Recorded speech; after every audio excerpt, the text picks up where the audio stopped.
Welcome. My name is Joy D. Fanning, astronaut of life, and this is Meditation Stories. In Meditation Stories, I interview different people who talk about their experiences with meditation. I think meditation is like a gateway to so many experiences and things. And I want to not just talk about my own experiences on this channel, but share what other people are experiencing and feeling all over the globe. So without further ado, here's the video. Hi. Hi. Hi, Tina. How are you? Oh, very well, very well. Thank you for inviting me today. Thank you for joining. I'm so excited to kick this off with you. So, we're going to talk about meditation today. Mhm. Tina, before we get started, can you tell me a little bit about yourself? Sure. My name is Tina Djordevic, and I'm working as an intuitive transformation coach. I work with women, and I mix psychology and spirituality. So basically, I applied my knowledge from spirituality and intertwine that with psychology so I can help people heal themselves from childhood traumas to unstuck emotions that are still in nervous system, how to regulate the nervous system, and so on. So it's really lovely journey. Yeah, that is lovely. That is so beautiful. Yeah, to mix Thank you. psychology and spirituality. I love that. Thank Such you. a Thank you. creates a deep, yeah, like a deep level of healing for people, I would imagine, to use both methods. Yes, because I think that we need to make that connection between mind, body, and soul, because it's not just talking therapy where we talk constantly for months. We need to get inside of our body and really feel and hear what our body tells us. So, yeah, that way we can dissolve on a really deeper level. Yeah, I agree. Okay, so let's talk about meditation now. So, how did you first get started meditating? And yeah, that was back in 2018, when I tried to meditate and I couldn't at all because my mind was chattering constantly and I couldn't focus. I couldn't empty my mind, and that was really frustrating for me because I couldn't focus on breathing. I couldn't focus on guided meditation. Nothing. And later on, I quit. I really easily quit from meditation. I was like, okay, this is not for me. So why would I bother myself? Okay. And then I had a really bad breakup where I was suffering a lot and I was super depressed. And during that period of time, I had insomnia also, or I would cry myself out to sleep, and I couldn't sleep at all.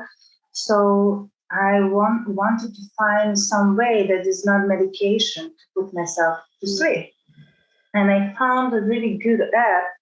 I think it was Rise or something. It was paid app, but psychologists, therapists, and they created this special meditation for insomnia and really short ones, like 8, 9 minutes long. And I was really surprised that I fell asleep. So I started to like it more and more. And then I became curious about it like, okay, that worked with me. Earlier didn't. Why I wouldn't explore this thing more? So I started to put some practice. I started to check out the various on YouTube meditations, guided or not, with mantras or with just singing bowls and so on. So I created that as a habit. So I'm really happy now that that became really crucial part of my everyday life. So yeah. That's awesome. Yeah, I think a lot of people, when you first start with meditation, it doesn't seem to work and you find it frustrating. I know how I started too. Yeah. Yeah, Especially on my own. Yeah, it's because unfortunately it's not part of our culture. right. We are Western or in Europe, and so we didn't think that way. That this thing is really important to concentrate, to meditate, to find that inner peace inside of Mhm. us. Yeah. So we never learn about this stuff. So when we first meet with meditation, we have that resistance, or that's for Indian guys or Buddhism or whatever, and we are like, oh, this is not for us. Hmm. So yeah, but a bit persistence or conscious effort at the beginning can really create that momentum, and change later effects will be really awesome. Yeah, I agree. So, what can you share an experience you've had while meditating and kind of what happened and how it had affected you? Absolutely. I really was super curious about it. So I loved also guided meditations where I went to meet my spirit guides or to discover my spirit animal and so on. So I was diving deeper and deeper into this topic. And it is always nice to use our imagination and visualize things, because that's how we create. Yeah. And but the thing that really was powerful for me was when I started to meditate on my breath, only focusing on my breathing, like my inhale and exhale. Mm-hmm. I was surprised because I was just curious. I never meditated in silence without anything, just focusing on breathing. And whenever I had my thoughts or get caught up inside of my mind, then I bring myself back to breath and so on. And I started to feel my own energy. My body started to vibrate really, really high. And I could feel every inch of my body literally inside. I never been there inside so deep. So Yeah. of course, because of my posture that I was sitting in lotus, my knees and my hips and my back started to have some pain. But Yeah. when you go through that pain, when you just accept it as part of this journey, because that was 1 hour meditation. To be clear, it's a bit long, but you can go through that pain, and really that pain on the flip side is a pleasure. It's Yeah. not pain anymore. So you go through that, and then you feel really pleasurable feeling. Oh my God, like this, that doesn't hurt anymore. So I'm good. And when you break that wall, you can continue your meditation. And I was like, oh my God, like I'm meditating in my room, how I was spreading my own energy. I know that the moment when I get up, I reverse myself, my position, and I put my legs on the wall, and I was like upside down, Mm-hmm. and felt like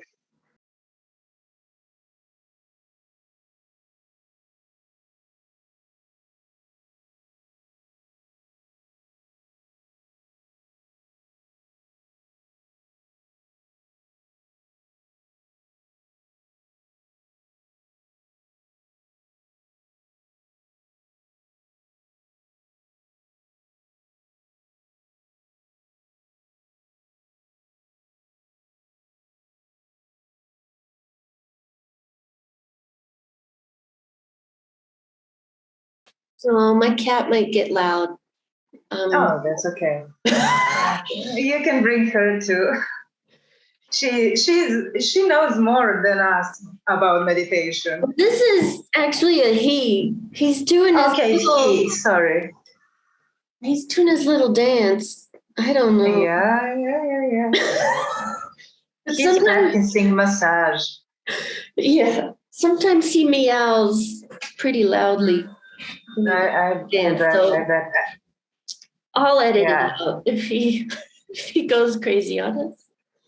Oh, But no worries. I think pets are always sweet in any kind of yeah. video or whatever.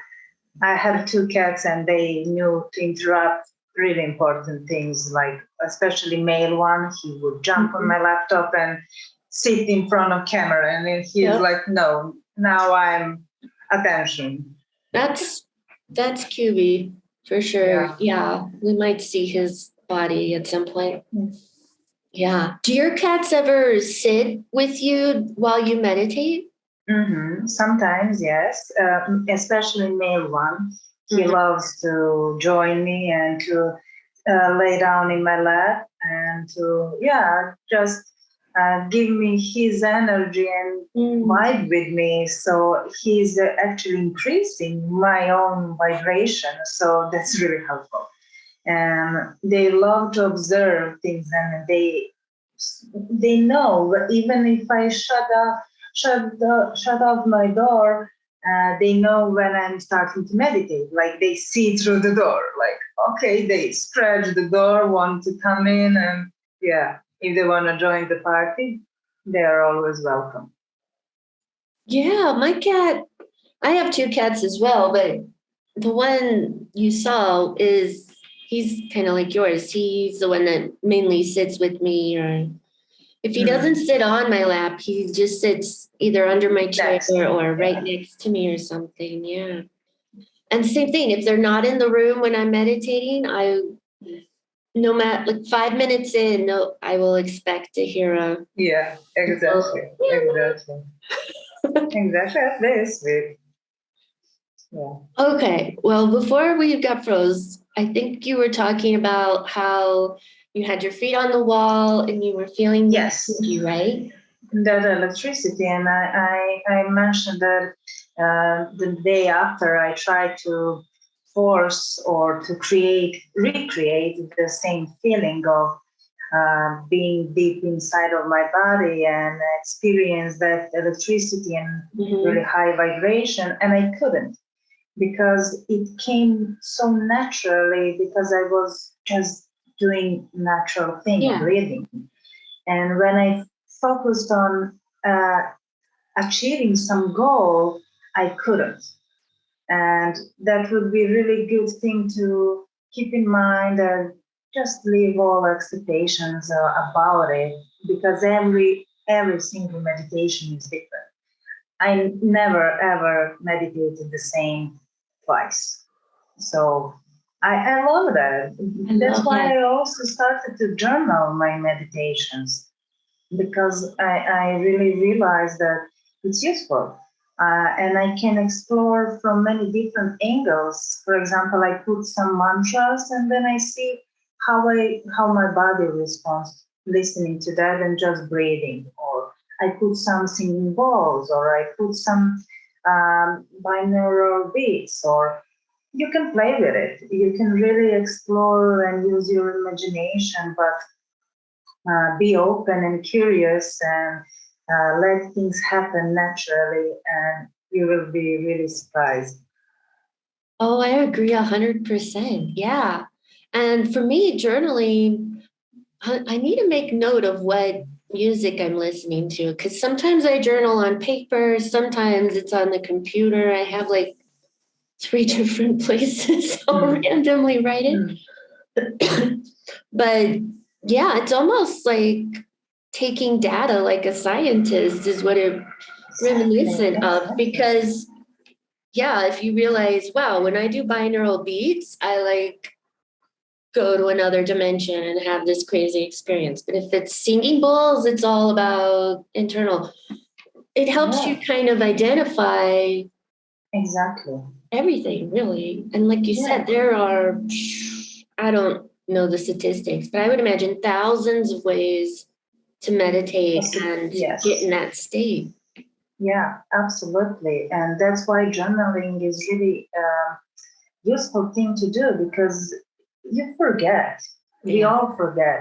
And then you can go back and read something and say, oh my God, I love that. Okay, we can repeat this. We can try, maybe it will be different, but at least you know what suits you good. Even changed many positions. Either I'm lying down, or I'm sitting, or I'm Mhm. sitting relaxed, or I'm sitting in lotus, or I'm sitting on the floor. You can really just explore and find what's the best suits for you. And yeah, that's awesome. Then go for Yeah, it. And I really think that people can start with meditation for 5 minutes, for 10 minutes. It exactly. doesn't need to be like, okay, I need to meditate half an hour or 1 hour. No, at the beginning, just be there, give yourself that permission to rest for 5 minutes and to think about anything else. Just be inside of your body and focus on any sensation that you feel it during the meditation. Listen your heartbeat, observe how your lungs are moving, how your belly is moving, everything that you can notice. It's about observation. So yeah, it's really good mental practice Oh, to develop. definitely. So Well, to me, it helps you get into observer mode where you're not exactly. identifying as your thoughts anymore. You Mm, can literally see them for what they are. And mm, when you can switch to observer mode, to me, that's when I personally have more experiences and all my clairvoyance kicks in and I see stuff because I'm just observing and I can switch to being like first person seeing what's going on and but I can also switch to observer and I to me that's like one of the first things you probably learn as you develop the skill of meditating. To me it's a skill it's a to skill. make that switch, from I Mm, am my thoughts to these are my thoughts. yeah, Yeah. And that's a really powerful thing. yeah, I think so. And I love how you said you don't have to go big right away, right? Like it's Yes, just take 5, 10 minutes at the most if you're just starting, because I know I would try to do longer ones and I would just fall asleep yeah. or get lost in a thought and daydream about it. Daydreaming, yeah, yeah, Yeah. exactly. So Yeah. yeah, and people when they learn to be in observer mode, that's really helpful in any area of life because Yeah. you don't cling to your thoughts, positive or negative ones. You don't cling to your emotions. You're having them, and you're aware. You're just awareness, like a space that Yeah. is holding everything, and you can really play with it. You can, when you have a thought that you don't like, you can do this and Mm. it vanishes, it removes, and you switch to another thought. And we have really a lot of things to explore even deeper and deeper about it, but that's the beauty of meditation. It's Right. never ending. It is never ending. And there's, like, I think you said earlier, you don't experience the same thing twice. Like, even if you're meeting with an angel or whatever, the experience will be different, even if it's the same Exactly. energy or whatever, the same breath work you're doing, it's going to I be think, different. yeah, I think that also monks are not experiencing the same thing, even though they are really Mm, experienced meditators. But the point is that we as human beings are always ever changing, yeah. like literally constantly.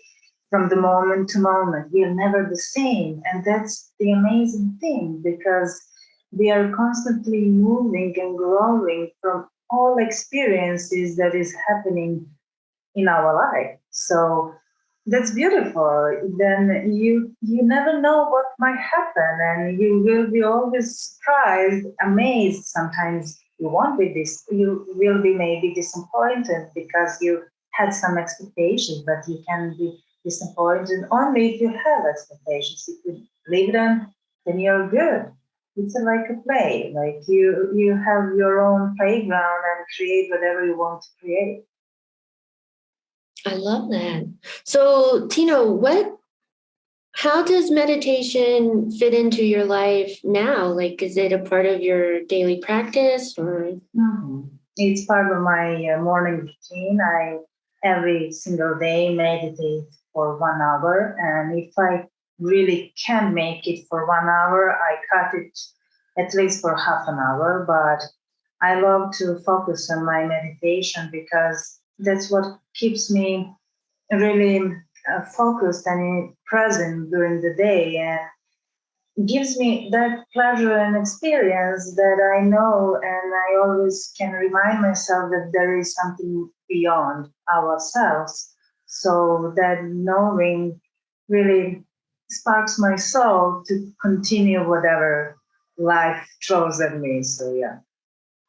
I love that. Was it easy for you to start the practice of meditating for an hour every morning, or did it take a It little bit of wasn't. time to? Yeah, it took a little bit time, and of course, I start for 10 days, then I quit. Then life happens, and then you have more important thing to do, and so on. And we are going in cycle, and then I was going back and forth, and then I really strongly decided, and I put like stick my word to it, like okay, now I'm gonna do it, and no matter what, no matter where I am, I'm gonna do it. If I can make it for 1 hour, at least I will meditate for half an hour, but I will going to meditate. So it's about also knowing why you're doing what that means to you, but that meaning you will give to yourself a bit later, maybe not at the beginning, or if you have, that's even better. But for me, came that later, what that really means to me and what meditation brings to me. So I more see that as a my spiritual practice or work, because that way I'm moving on vertical line in spirituality, and I'm deepening my intuition. I'm more connected and guided. So for me, that's really important thing for my whole life. So that's why I really respect my word now. I love that. I love that. I meditate in the morning too, and it wasn't easy as well to get going. But then, yeah, you kind of just reach a point where you're like, okay, even if I don't know why, I feel I'm being led to do this every day. And then there was one day I was doing it every day, and there was a day I missed, and I Mhm. literally just felt the difference, right? Like it was like, Mhm. oh, okay. I'm like a whole other person if I don't Yes, do this in the yes. morning and like calm myself. Because, yeah. Yeah, that's actually the thing. We don't maybe notice from day to day how much that means to us because we get used to it. But when we miss the day, then we realize, oh my God, like some huge part of ourselves is missing, or maybe we can get cranky or more nervous or differently stress affects us and so on. I also started to, I had really bad cramps when I got my period and so on. And usually for 15 years now, I always take a pill, even though I hate pharma, I hate medications and so on. But for that occasion, I will take one small pill to help myself with pain. But 2 months ago, I quit with that and I started to meditate. And I lay down, spread my arms and legs, and I just breathe. And I totally feel my pain. I'm inside of my womb, and I'm like, okay, that's okay. It hurts, but that's fine. It will pass. I won't die because of my pain, and I don't hold that strong resistance towards it. So when I'm in a low and state, then it really passes like this. And I don't need any medications and I don't need painkillers or anything. And I'm like, oh, that was easy. I should came up with this earlier. So yeah, it can really help with many, many things. Yeah, and with ego. Yeah. Yeah. Well, I'm going to have to try that the next time I'm on my period because, yeah, I'm the same way. I have to take a pill usually the first day or two. So Yeah. just meditating on basically your sacral area and Yes. sending Yes. And healing just energy there. Why not, right? mm, mm, Yeah, it's that's awesome. awesome. Yeah, meditation can do really powerful things Well, like when you we said allow it. earlier, you're building that energy, and you can put it wherever you want it, right? So if you bring your So, attention to your sacral area, your womb, and you put that energy there with the intention of calming and healing and those things, it is gonna totally change your body and help you yeah. for sure. Yes, yes, and we can really heal ourselves. I mean, you can use your hands and put them on your womb and then feel how it hits, like feel how it's feeling inside, and you create that vibration while breathing and focusing your attention. And during the meditation, we learn that our attention is really what matters. Where we focus it, we can really produce any kind of result that we want. So, body awareness and having that power of concentration and clear mind and detachment from our thoughts and emotions and everything is really like superpower. Like you're having a shield, like whatever someone tells you during the day, you're like, okay, that's projection, that's not on me, and you won't get caught up. You just simply more understand yourself and, of course, others. I love that. Thank you for sharing those experiences, Tina. That was amazing. Thank So, you. if people want to get a hold of you, or basically, can you tell us what kind of programs and things you have going on? Sure, sure. Now, during this month, we'll start a new group for group coaching for women. We are doing healing our inner child and reparenting it, but we are going through each chakra because I truly found that it's logical and it makes sense. Like every chakra holds certain fears, emotional blockages, and so on. So when we go in that order, we kind of balance it, and then we are doing really deep, deep healing. So psychology and spirituality together is really powerful, and this is my invitation for all women that would like to heal their inner child and explore on a deeper level. Where we will do a bunch of techniques from somatic experience, grounding, breathing, and so on, mantras. I literally put good mix and combination. So sessions are pretty much interactive and deep. Thank you really for asking me this. Well, yeah, that sounds amazing. I want to say I'm in that group, but if not, I'm gonna join it. Yeah, I will send you. Yeah, well, I'll put the link in the description for everybody as well, because that's Mm-hmm. to me, that's a beautiful place to start too. Just working on the chakras and learning about them, their different Yeah, energies, and what they do yeah. for you. Yeah, exactly. And it's not like, okay, it's 7 weeks program. It's not like we are going to heal our whole life during that 7 weeks. Of course not. But my purpose is to equip people with a bunch of tools and techniques and to help them start and guide them through the process so they can continue even without me. And again, we have a supportive community where we will share, and in group healing is really, really powerful. I was melting. So yeah. That's awesome. Oh man, I this is exciting stuff. Well, Tina, thank you so much for coming on here and sharing your experiences with me and everybody else. I Thank found you, that, Joy, for having me. of course. And I hope to have you again soon, okay? Yeah, always do.